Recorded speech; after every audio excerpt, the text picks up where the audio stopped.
Bienvenido a Ecos de la Historia, un podcast de historia y geopolítica, de la mano de nuestros historiadores Andreu Alegre y Álvaro Cortés. Podéis conocerles mejor en nuestros canales de Instagram, YouTube y Twitter, con Álvaro Cortés, historiador en Dinamarca y Copenhague que ver. Y recuerda, quien no conoce su pasado no puede entender su presente. Hola, muy buenas y bienvenidos de nuevo a este podcast de Ecos de la Historia. Hoy tenemos un programa muy interesante. ¿Por qué? Porque traemos uno de nuestros colaboradores y amigos de este programa de Ecos de la Historia, el señor David Moreno, una persona súper interesante, doctorado en Historia Contemporánea, articulista de diferentes medios de prensa tan importantes como El Viejo Topo, además de ser una persona que entiende la historia como nadie más. David Moreno, ¿cómo estás? Hola Álvaro, muy bien, encantado de estar aquí, muy contento. Compartiendo, esperemos que vayamos a compartir ahora un buen diálogo, un debate interesante, una entrevista interesante. Eso contigo siempre es interesante, David. Y una pregunta, ¿qué nos traes hoy? Porque te veo así, ¿no? Con una mirada picarona, ¿no? Una mirada sugerente. ¿Qué nos traes? Pues lo que traigo hoy, aprovechando que creo que es un tema que se ha puesto de moda en los últimos meses o en la actualidad, de hecho, que no ha perdido actualidad en los últimos meses, traigo el concepto de sionismo, la historia del término sionismo, ¿no? De dónde viene esto de sionista, sionismo, ¿no? Que con respecto a lo que está sucediendo, ¿no? Al conflicto Gaza-Israel, Hamás, gobierno de Israel, todo lo que está sucediendo en estos tiempos, pues se habla mucho, siempre está muy aparejado a este conflicto el término sionista, antisionista. Entonces creo que sería interesante un poco poner en contexto el término, los inicios de, ¿no? sus pensadores, sus primeros pasos, para saber bien de qué hablamos cuando estamos diciendo sionista o movimiento sionista o gobierno sionista, ¿verdad? Muy interesante lo que dices, David, porque de hecho, ¿no? Lo que comentas, muchas veces cuando se habla del gobierno de Netanyahu, ¿no? Ese gobierno israelita, al cual se le acusan de muchas cosas, se le acusa como, lo primero de todo, sionista. ¿Qué nos puedes decir? ¿Qué es esta terminología de sionismo? ¿Qué quiere decir? ¿Cómo podrías explicarnos tanto a mí como a la audiencia? Bueno, el primer titular que habría que decir, si hablamos de sionismo es igual a movimiento nacionalista. En este caso, eso sería el titular, movimiento nacionalista, pero con una concreción, sino que el movimiento nacionalista que pide, ¿no? Pedía cuando nace este movimiento, lo que pide literalmente es un hogar judío para la población, digamos, judía, ¿no? En este caso, en Palestina. En la zona que se conocía como Palestina, el sionismo lo que dice es, bueno, necesitamos el pueblo judío que ha sido reprimido, ha sido perseguido históricamente, bueno, pues hay que crear un hogar nacional judío. En este caso, en la zona, se barajaron diferentes sitios, pero digamos, el que principal sería la zona que hoy conocemos Palestina e Israel, pues allí sería dar un estado a este pueblo. Claro, Sion viene por lo del monte Sion, un término histórico, geográfico de la zona, y por eso se llama sionismo, porque coge la palabra del monte Sion. Pero viene a ser movimiento nacionalista que quiere una patria, un país para la población judía. Eso sería el titular. Para esa defensa, ¿no? de aquellos practicantes, ¿no? del judaísmo. Muy interesante lo que comentas de que se barajaron diferentes lugares. Después hablaremos un poquito más, porque yo supongo que buena parte de la audiencia desconoce eso. Muchos de los lugares que se barajaron, algunos bastante sorprendentes, podríamos decir. Curiosos, sí. Bastante curiosos. Sí. Sería una ida de olla brutal, absoluta. Y David, cuéntanos un poquito, ¿no? Este movimiento nacionalista, ¿no? Basado en el judaísmo, el sionismo, ¿en qué momento podríamos decir que empieza a surgir como tal? Bueno, deberíamos encontrarlo. Hay un personaje famoso, ahora hablaremos de él, que es como el creador, es cierto, pero lo que podríamos situar que en el siglo XIX, por el siglo XIX empiezan a haber personas, rabinos y demás, que plantean la necesidad de crear un país para los judíos, ¿vale? Ahí empiezan a, ¿no? Se les puede considerar como protosionistas de alguna manera, porque no lo desarrollan tanto como el protagonista, que es Theodor Herzl, que esta persona sí que llevará a cabo un desarrollo del proyecto. Hay algunos rabinos que lo plantean, porque en definitiva lo que están situando es, bueno, la población judía, la gente judía, en los diferentes países que va, no se encuentra o está o reprimida, o hay persecuciones de vez en cuando, está discriminada, y por lo tanto hace falta un lugar donde sea un Estado judío, que se respete esa cultura judía y que la gente pueda vivir su religión sin ningún problema. Claro, el siglo XIX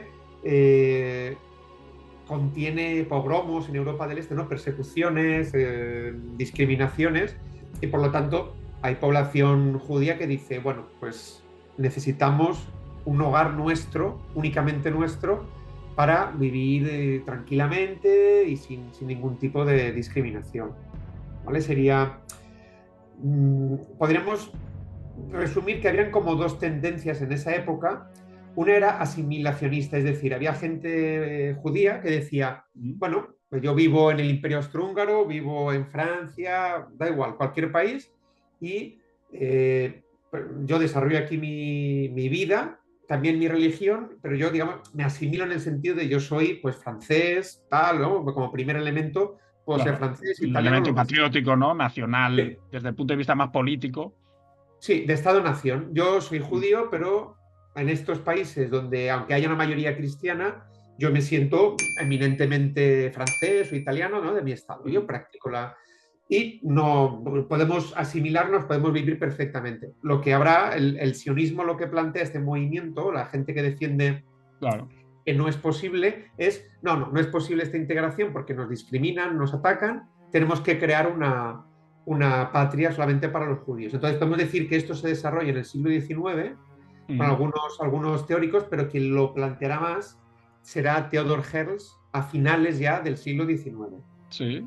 Muy interesante todo lo que dices, ¿no? Ese siglo XIX, esas diferentes posiciones que existen, ¿no? Entre esa población judía que dice, bueno, yo soy del Estado-nación, por ejemplo, de Francia, pues soy francés, ¿no? Pero claro, vivimos en un contexto, como tú has comentado, ¿no? En el que existen pogromos, es decir, persecución a población solo por el hecho de ser judía, ¿no? Pues se les ponía como la causa de grandes problemas, ¿no? Pues económicos, desde tema económico, problemas en la cosecha, todo tipo de problemas, ¿no? Y también tenemos casos tan importantes en el siglo XIX como el caso Dreyfus, ¿no? Que vemos cómo existe una discriminación que afecta a la población judía en todos los estratos, también en el militar. Y dentro de ese contexto surge la figura, como tú muy bien has dicho, de Theodor Herzl. Cuéntanos un poquito a qué se dedicaba este hombre, por qué es importante dentro de lo que sería el sionismo. ¿Era un hombre que siempre se posicionó a favor del sionismo? ¿Fue cambiando su doctrina ideológica? ¿Qué nos puedes decir, David? Bueno, lo que nos dice su biografía es que era una persona que nace en el Imperio Austrohúngaro, de familia judía, evidentemente, y es una persona practicante del judaísmo, pero bueno, durante sus primeros años no tiene una actividad destacable en este aspecto. Él intenta estudiar Derecho, al final, por las leyes que existían, no puede desarrollar bien estos estudios, ¿no? Tendrá un doctorado incluso, no podrá ejercer como tal, y se variará hacia, digamos, el periodismo, ¿no? Desarrollará una carrera periodística, y es ahí donde Theodor Herzl, bueno, sale el escándalo Dreyfus, ahora hablaremos de él, y Theodor Herzl asiste a este hecho que marca un elemento de necesidad de referencia en la historia de Francia, ¿no? 1894, en este contexto de finales de siglo, de auge de los nacionalismos de Estados-nación, francés, alemán, italiano, etc., Dreyfus es un oficial judío del ejército francés y es acusado injustamente de pasar información al enemigo principal de Francia, que era Alemania. Entonces se desató una represión y una discriminación pública respecto a Dreyfus oficial, con humillaciones públicas, ¿no? Cuando se le quitan los galones de oficial, etcétera, que se hace públicamente, etcétera, digamos, el elemento que hace destacable este caso es que muchos intelectuales, periodistas, etcétera, investigan este caso y acaban denunciando, acaban descubriendo que que Dreyfus no ha pasado información, es un patriota francés, no ha pasado información a Alemania, y que se aprovecha, digamos, el Estado francés, el ejército, lo que hay es una caza de brujas, en este caso, contra un judío, pero pretende ser un escarmiento a la población judía. ¿Y eso cómo afecta a la figura de Theodor Herzl? ¿Cómo sí. hace que varíe o que acabe asimilando ese sionismo? Claro, este caso, que es muy, muy famoso, muy importante, él lo seguirá como periodista, y de alguna manera el seguimiento del caso, lo que acaba llevando a Herzl a su reflexión personal, es que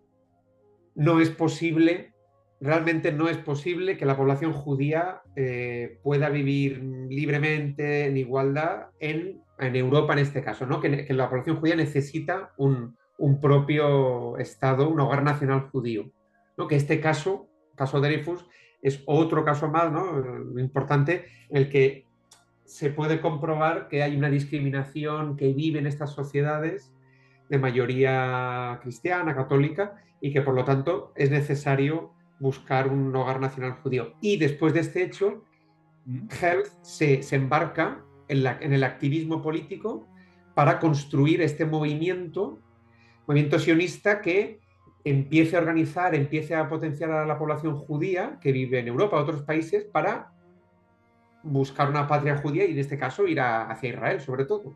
Y David, ¿podríamos decir que ese movimiento sionista en aquellos momentos estaba muy consolidado, estaba asentado? ¿Había mucha gente seguidora de esa línea ideológica? No, la verdad es que no, era minoritario. Lo que podremos decir, un poco como lo que apuntaba antes, es que la mayoría de la población judía en Europa podemos encuadrarla en el aspecto asimilacionista, es decir, la población judía pues vivía en Francia, Italia, en los diferentes países, y no se planteaba de manera mayoritaria ir a la zona de Palestina como sus antiguos ancestros, ir allí. Por lo tanto, podemos decir que este movimiento lo impulsa Herzl con otra gente, pero en un principio es muy minoritario. Sí, no tenía fuerza, ¿no? Parecía, incluso podríamos decir, una locura abandonar sus países de pertenencia para irse, ¿no?, a esa aventura que era Palestina. Vemos ahí que se embarca en esa aventura Theodor Herzl. Claro, es como, bueno, gente que llevaba generaciones y generaciones viviendo, no lo sé, Polonia, Rusia, Alemania, ahora dile de repente que, bueno, pues que se vaya a una zona de Palestina donde, ¿no?, realmente no tiene ninguna conexión más allá de la religiosa histórica, podemos decir. No hay ningún tipo de elemento, ni siquiera de administración judía o de algún tipo, déjalo de... Ni a nivel lingüístico tampoco. Ni siquiera lingüística. Esa zona de Palestina, en aquel momento había cristianos, una minoría de cristiana, y sobre todo hay árabes musulmanes, palestinos, sobre todo. Claro. Pertenece al Imperio Otomano, es del Imperio Otomano, pero no hay digamos que no hay... Había algunos judíos, puede ser unos pocos miles de judíos que vivían allí, pero la diáspora judía, digamos, durante siglos ha extendido la población por otros continentes. El grueso estaba en diferentes países. Y cuéntanos, David, ¿qué pasos sigue Theodor Herzl para intentar impulsar ese proyecto que, como tú muy bien has dicho, no estaba arraigado entre la población judía? Sí. Bueno, el primer lugar, lo destacable es el año 1896. Él publica el libro El Estado Judío. Sí. Publica este libro donde es un esfuerzo intelectual y teórico de situar la problemática, ¿no? Lo que se puede llamar el problema judío, situar esa problemática en el contexto de finales del siglo XIX y plantear una alternativa. La problemática es un poco lo que he comentado, ¿no? La población judía fuera, en diferentes países de mayoría no judía, cristiana, etcétera, está discriminada, ha sufrido discriminación desde hace siglos, por lo tanto, en el libro que sale, lo que hay que buscar es un hogar nacional judío. Claro. En esencia, el resumen del libro es ese, el Estado judío. Sí, porque es muy significativo lo que dices del Estado judío de Theodor Herzl, porque para que la audiencia se haga un poco la idea, hasta entonces, dentro del movimiento sionista, se habían barajado diferentes emplazamientos. Uno de esos era Sudamérica. Sí. Y a partir de este libro que comentas tú del Estado judío, es cuando por fin se consolida esa opción de que Palestina debe ser el lugar al que vaya esta población judía, ¿no? Que de alguna manera se rebela contra su Estado-nación. Muy interesante lo que nos comentas, David. ¿Y qué más? ¿Qué más nos puedes decir de Theodor Herzl en esa búsqueda por consolidar el proyecto, además de escribir ese libro? Sí, por un lado está el libro. Es cierto que hubo población judía que se fue a Argentina y Uganda. En Argentina fundaron como colonia, ¿no? Comunidades judías. El Estado argentino estaba encantado con eso, ¿no? El Estado argentino necesitaba población y recibía población de Europa en cantidades inmensas, como sabemos, ¿no? En España, Italia. El tema de migraciones. Sí, hay muchísimo. Uganda también, que era del Imperio Británico, también se ofreció por Inglaterra para eso. Pero lo que más destacable es que después de este libro, The Health, del año 96, año 97, Basilea, él organiza el primer congreso sionista. Que de alguna manera es eso, el libro sería el planteamiento teórico, claro. Pues sienta las bases teóricas del movimiento y al año siguiente lo que hace es impulsarlo. Siempre tiene que proceder de práctica, como todo en la vida. Está bien teorizar, pero si no se concreta en algo, no vamos a ningún lado. Exacto. La teoría sin práctica y la práctica sin teoría son dos elementos cojos. Tienen Ahí que ir está. Y esa práctica, David, ¿cuál es esa práctica? Claro, lo que hará es organiza este congreso sionista, para ver cuánta gente, ¿no? Para ver qué apoyo tiene de población judía que quiere participar de ese elemento, ¿no? Que quiere participar de este movimiento de población judía, de gente judía, a Palestina, a Israel, ¿verdad? Entonces convoca este congreso donde lo que se van a plantear, además de debates y demás, lo relevante del congreso es, bueno, de acuerdo, estamos todos de acuerdo en que esa debe ser nuestra patria, en este caso Palestina, ¿no? El movimiento sionista tiene que promover el movimiento de población hacia allá, hacia Israel, digamos, ¿no? Palestina e Israel. Tiene que llevarlo. Vale, de acuerdo, organicémonos para conseguir los fondos, crear las estructuras necesarias, hablar, presionar a los gobiernos, hablar con gente que tiene dinero y que puede organizar eso. En esencia, es lo que, este congreso y los diferentes congresos sionistas lo que van a ir es hacia ese elemento, ¿no? Vamos a reforzar el movimiento para promover esta migración a Palestina de población judía. Es lo que tú dices, ¿no? Se busca promover, o sea, expandir el movimiento sionista, pero a la vez también darle forma a esa migración de población judía a lo que sería la zona de Palestina. Sí, claro, primero para hacer eso necesitas que la idea llegue a muchísima población judía. Tienes que crear las estructuras en los países, los medios, ¿no? La prensa, los agitadores, los intelectuales que lleven esa idea a las comunidades judías. En segundo lugar, necesitas fondos económicos. Si tú quieres mover esa migración, necesitas fondos para viajes y demás, organizarlo todo, pero también con la idea que había de no solamente llegar y ya está, sino llegar y que se pudieran comprar tierras, fincas para recibir a esa población. Claro, no puedes enviarla a esa zona, a Palestina, sin que haya nada, ¿no? Si no, la gente no va a ir.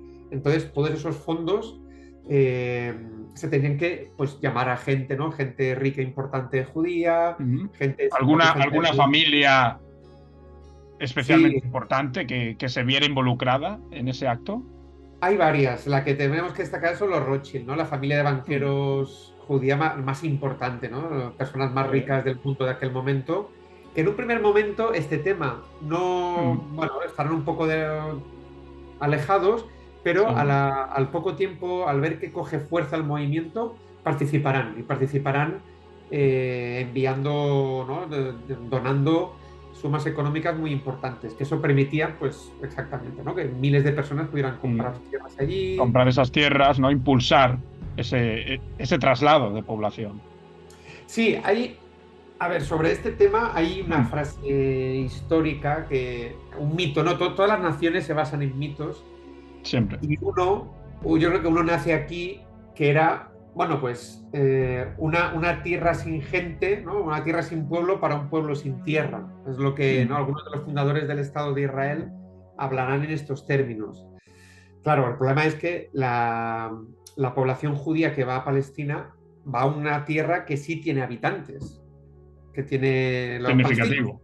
Claro. Sí, eso es un problema, ¿no? Al menos para esos sionistas. Claro, porque el modelo, si fuera cierto lo de un pueblo sin tierra para una tierra sin pueblo, sin gente, bueno, no había problema porque sería deshabitado, pero sí que la hay. Es población palestina que vive dentro del Imperio Otomano, la mayoría musulmanes, hay cristianos también.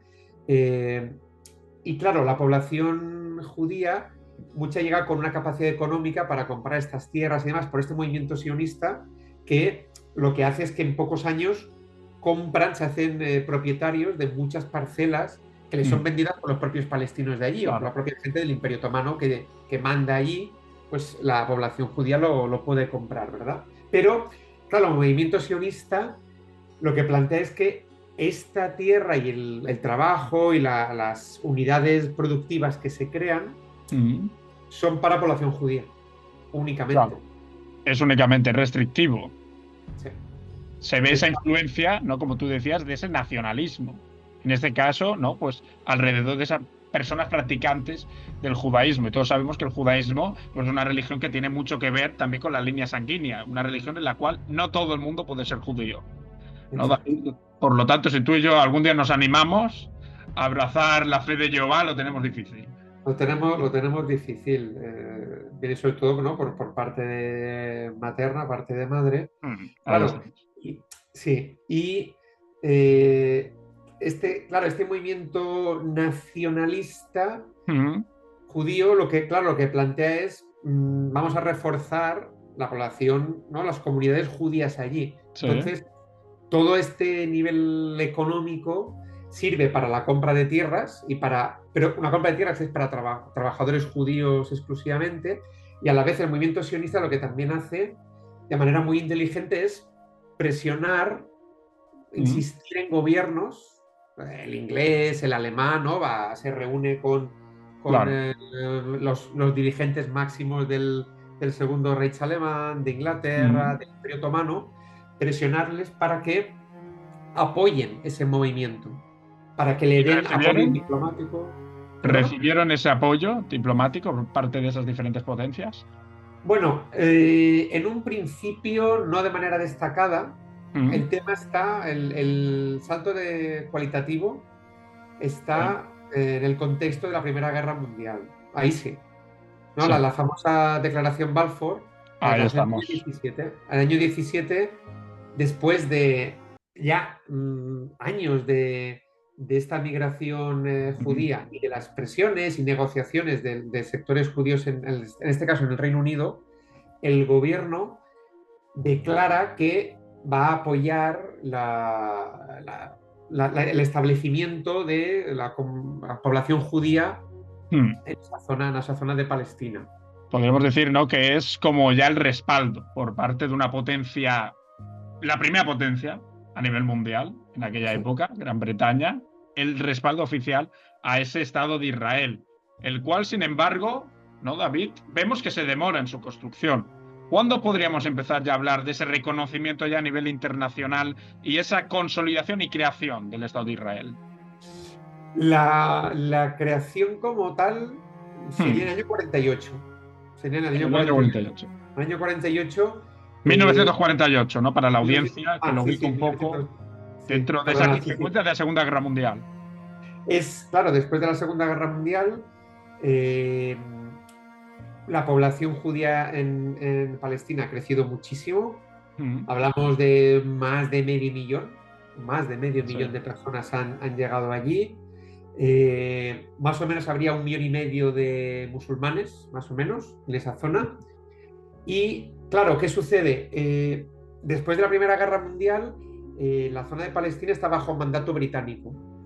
Claro. Se le han quitado el Imperio Otomano, está bajo mandato británico. Entonces, desde el año 18-19, ¿no? Que el Imperio Otomano se hunde y los británicos toman el poder en esa zona, como he dicho con la Declaración Balfour, lo que hacen es apoyan y permiten que esas comunidades judías que se están estableciendo allí creen también sus estructuras administrativas, políticas, incluso militares. Se va gestando lo que sería ese Estado. Exacto, es decir, el Estado de Israel se proclama en el año 48. David Ben Gurion, pero venía de un background, ¿no? de un trabajo previo.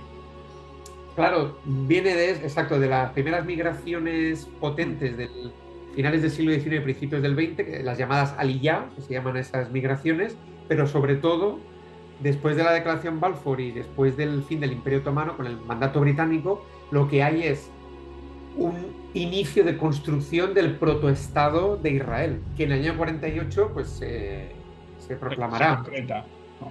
Se da lugar ya a ese proyecto político al cual podríamos vincular, ¿no? Con la figura de Theodor Herzl, es uno de los impulsores de esa ideología también, ¿no? de esa creación del Estado de Israel. Sí. Y David, me gustaría preguntarte una cosa, y es acerca ya de un tema actual. ¿Cuánto crees que debe el Estado de Israel al movimiento sionista? ¿Este movimiento sionista podríamos decir que impregna la totalidad del Estado actual? Bueno, yo creo que el Estado de Israel le debe muchísimo a Theodor Herzl. De hecho, como anécdota, contaré, para que los oyentes lo puedan ver si quieren, que cuando se proclama el Estado de Israel, David Ben Gurion lo proclama, etcétera, que se fijen en quién tienen el cuadro que tiene detrás de él. El cuadro que tiene detrás de él es Theodor Herzl. Y solamente hay un cuadro, están banderas de Israel, pero el cuadro es de Theodor Herzl. Por lo tanto, yo creo que el personaje como creador de la patria, del hogar nacional judío, sin duda es Herzl, y todo el movimiento sionista, la población de Israel, sabe, lo tiene como referente. Eso no cabe ninguna duda que es digamos, una figura esencial en su historia, sin duda. Ahora sí, también hay que destacar que hay población judía, tanto fuera de Israel como en Israel, que no son sionistas, que son antisionistas. Hay población israelí judía, es antisionista, que no está de acuerdo en ese planteamiento de que la población de Israel, ¿no? La población judía tenga que tener un Estado propio. Eso también existe, no es mayoritario, pero existe. Lo que podemos decir que están a favor de que el Estado como tal sea un Estado más a la europea, ¿no? En el sentido de un Estado más orientado al tema político, más a la integración, que no solo por el hecho de ser judío tengas que estar vinculado con ese Estado de Israel. Exacto.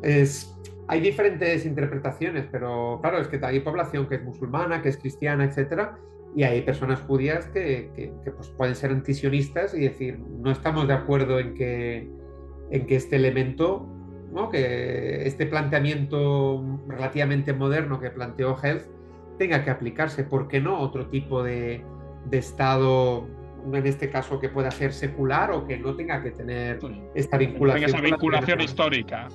Sí, mucha gente no lo defiende, judía, pero si cogemos la fotografía, ¿no? Lo que me has preguntado al inicio, del gobierno israelí actual, el de unidad, que de hecho esta semana se ha roto con la salida de Benny Gantz del gobierno israelí, la mayoría de fuerzas actuales de Israel, las principales, son sionistas. Algunas radicalmente sionistas. Algunas radicalizadas, ¿no? Muy radicalizadas. O sea, podemos que decir se han fortalecido también en ese enfrentamiento, ¿no? Contra lo que ellos ¿no? Ven como la rivalidad esa con el Islam, ¿no? Con el mundo musulmán representado por Hamas o diferentes formaciones, que lo que hace es reforzar, ¿no?, esa ideología sionista. Sin duda, y radicalizarla, sí, para, digamos, a nivel anecdótico histórico, para que podamos ver una comparación. El movimiento sionista siempre ha sido fuerte en Israel, evidentemente, ¿no? Pero si cogemos los gobiernos de Israel de los primeros 30 años prácticamente, son gobiernos a la izquierda. Son gobiernos de izquierda, donde el tema de los kibbutz y de esas comunidades que eran colectivistas, socialistas, para los judíos solamente, pero tenían ese componente socialista colectivista, era un ejemplo para muchas izquierdas. Yo, en algunos de mis estudios de la tesis doctoral de la izquierda española años 60-70, encontré y pude entrevistar a varias personas que se fueron allí, a Israel, a conocer ese proyecto como un modelo colectivista. Y eso por un lado, pero desde los años 70 hacia ahora, y sobre todo los últimos años, esas fuerzas de izquierda son muy minoritarias y lo que hay es gobiernos de derecha y de ultraderecha, o prácticamente fascistas. De hecho, dentro del gobierno, aliados de Netanyahu, que ya es un partido de derecha muy dura, sí. Netanyahu se vanaglorió hace poco de decir que tiene el gobierno más derechista de la historia de Israel, no solamente por su partido, no solamente por su partido, tiene otros grupos fundamentalistas, religiosos, sionistas radicales, que son muy ultras y son mayorías. Si cogemos las elecciones de los últimos años, vemos que el Partido Laborista, que era un poco más progresista, etcétera, está muy lejos de poder construir una mayoría. Pues, David, muy interesante lo que nos has comentado sobre el movimiento sionista. Yo creo que hemos abarcado ya demasiado, desde los orígenes de ese movimiento hasta el estado actual, los conflictos, ¿no?, que se tienen en la actualidad con ese gobierno de Netanyahu, que como tú muy bien has dicho, ¿no?, se proclama el más derechista de la historia de Israel, los conflictos con Hamas, con diferentes potencias, temas que analizaremos en futuros podcasts, también de la mano de nuestro colaborador y amigo, David. Un placer haberte tenido hoy aquí. Encantado, muchísimas gracias, un saludo. Y acuérdense siempre de esa suscripción, ese me gusta tan importante para este canal, para seguir creciendo y trayendo gente tan interesante como nuestro compañero. Un saludo y muchísimas gracias. Os dejamos una recomendación de un libro sobre el tema de este podcast en la descripción y en el primer comentario, junto con los canales Ecos de la Historia, Historiador en Dinamarca y Copenhague, para que si te ha gustado este podcast lo compartas y así nos ayudes. Y recuerda, quien no conoce su pasado no puede entender su presente.